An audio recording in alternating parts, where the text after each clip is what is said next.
পরিচয় দেওয়ার সময় নেই, ডাইরেক্ট অ্যাকশন। আজ এই ভাঙড় মেলা মাঠে দাঁড়িয়ে আমাদের একটাই কথা, যে আজ আমরা এই এত বড় প্রোগ্রাম করছি, তার জন্যে সব থেকে যে কৃতিত্ব দিতে হবে এই কাশীপুর কাশীপুর থানার প্রশাসনকে। আজ 8টা থানা হয়েছে, যদি 16টা থানা হয় তোমাদের কারুর প্রবলেম আছে? হোক না, বাড়ি বাড়ি প্রত্যেকটা বাড়ি বাড়ির খবর রাখুক প্রশাসন।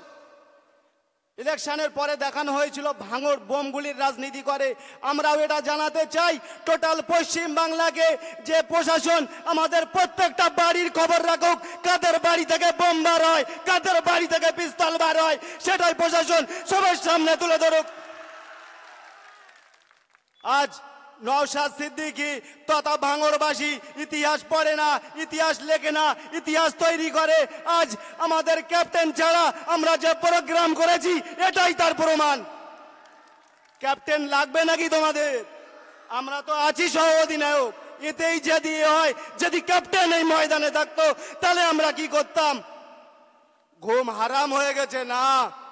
ঘুম তো ইডি যে আরে 6 গিয়ারে ইডি চালাচ্ছে। তোমাদের বৌমাদেরকে গিয়ে জিজ্ঞাসা করবে, আমাদের দাদাদেরই ঘুম আরাম হয়ে গিয়েছে। দাদারা কিন্তু ঘুমাচ্ছে না। কোথায় কত টাকা আছে, সার্টিফিকেট আছে, কোথায় কত দলিল আছে, সব লুকাচ্ছে। কিন্তু আমরা সারাদিন এই ভাঙড়ে ঘোরার পরে, প্রত্যেকটা বুথে বুথে ঘোরার পরে নিশ্চিন্তায় গিয়ে বাড়িতে গিয়ে ঘুমাই তো নাকি? আমাদের ঘুম হারাম করবে, তাই তো? ইডি প্রশাসন বলে কিছু আছে, তোমাদের ঘুমই হারাম করে রেখে দিয়েছে। একটা কথা বলে যে আজ তোমরা বলছো যে ভাঙড়ের জমিনে আইএসএফ নেই, সত্যি তো আমরা নেই। তবে যদি চোখ, আমি এটাই বলবো যে তোমাদের চোখ নেই। দিদিকে বলবো যে তোমরা চোখের অপারেশন করার একটা ব্যবস্থা করে দাও ফ্রিতে। তোমাদের নেতাদের চোখের অপারেশন করাতে হবে। একটা জিনিস যাওয়ার সময় অনুরোধ করব, কারুর পকেটে যদি আধার কার্ড এনে থাকো, সবাই একটু আধার কার্ড দেখিয়ে শো করে মিডিয়ার বন্ধুদের সামনে রেখে যাবেন। না তো এরা বলবে কালকে যে অমুক জায়গা থেকে লোক এনে ভাঙড়ের মেলা ময়দান ভরিয়েছিল। আমরা কি বিরিয়ানির প্যাকেট দিয়েছিলাম ভাই? দিইনি তো। যদি মনে করি এখানে গামছা ঘুরিয়ে তোমাদের থেকে চাঁদা তুলে এই মিটিংটাকে সাকসেসফুল করব, পারবে তো? নওশাদ সিদ্দিকী বিজেপির দালাল না, डर हमको अच्छा लगा। नौशाद सिद्दीकी यदि बीजेपी दालाल होतो তাহলে নওশাদ সিদ্দিকীকে ভিক্টোরিয়ার সামনে আপনারা পারমিশন দিতেন। নওশাদ সিদ্দিকীর বিরুদ্ধে আপনাদের সুপ্রিম কোর্টে যেতে হতো না, ডিভিশন বেঞ্চে যেতে হতো না। অ্যাকচুয়ালি আপনারাই তো বিজেপির দালাল। এটাই তো আজ মানুষ প্রমাণ পেয়ে গিয়েছে। মানুষের কাছে নওশাদ সিদ্দিকী মুখ থেকে বলতে হয়নি যে আমি বিজেপির দালাল, আপনারাই প্রমাণ করে দিয়েছে দিদি আপনি বিজেপির দালাল। আর একটা কথা, ডিভাইডে তখন আমি জেলে ছিলাম, শুনছিলাম যে একজন বলছিল ডিভাইডে বসে যে এই বাংলার ভূমিকন্যা, বাংলার রাজকন্যা চটি পায়ে দিয়ে দিল্লির জমিনে গট গট গট গট করে সিংহাসনে বসবে। যদি সেটাই হতো তাহলে রানু মণ্ডল বোম্বে গিয়ে সুপারস্টার লতা মঙ্গেশকর তৈরি হতো না? যদি দিদি দিলে সুপ্রিম কোর্টে গিয়ে যদি প্রধানমন্ত্রী হতো, রানী মণ্ডল বোম্বে গিয়ে লতা মঙ্গেশকর হতো। ঠিক তো? অতটা সোজা না। আমরাও চাই যে দিদি প্রধানমন্ত্রী হোক। ভাঙড়বাসী যে জ্বালায় আমরা জ্বলছি, পশ্চিম বাংলাবাসী যে জ্বালায় আমরা জ্বলছি, টোটাল ভারতবাসী জ্বলুক। একবার দেখো কেনার কীর্তি খেলাপ।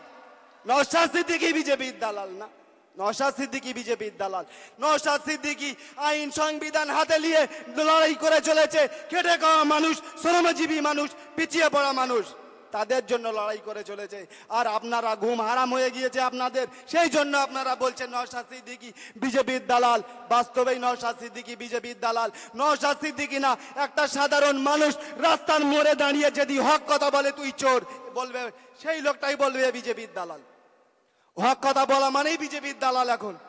সেই হক কথা বলার কারণে, হক কথা বলতে গিয়ে যদি আমাদের জেল খাটতে হয়, আমরা যদি বিজেপির দালাল হয়ে থাকি, সাধারণ মানুষ কথা বলবে আগামী দিন লোকসভায় যে সত্যিকারের আমরা বিজেপির দালাল কি তোমরা বিজেপির দালাল। ঠিক তো? তো আগামী দিন এইভাবে অঙ্গীকারবদ্ধ হয়ে একসাথে আমাদের এই ভাঙড়ের জমিনে স্বাধীন করতে হবে। ভাঙড়ের যে মানুষ আমরা আছি, খেটে খাওয়া মানুষ আছি, তাদের হকের লড়াই লড়তে হবে।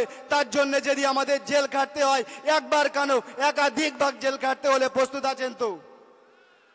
তাই তো যেদিন নওশাদ সিদ্দিকী জেল কেটে টোটাল পশ্চিমবাংলা তথা ভারতবাসী জানতে পারে এটাই হলো ভাই, এটাই হলো আমাদের নওশাদ সিদ্দিকী ভাইজান, তাতে আমরা গর্ব করি।